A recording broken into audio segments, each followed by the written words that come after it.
My name is Malcolm Rees, and we're standing on the banks of the River Towy. I'm a coracle fisherman. Coracle fishing has been in this part of the world for, we think, 2,000 years.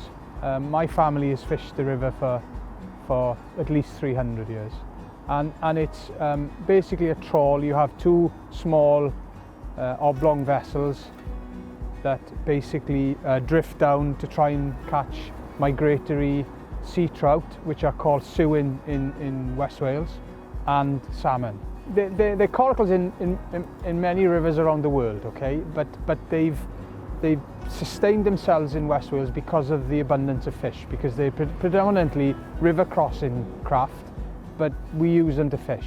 They look like half an Easter egg floating on the river, and some people say that when we put them on our backs because we carry them, they look like beetles or turtles when you're walking away. So they are quite a unique visual thing for people to see.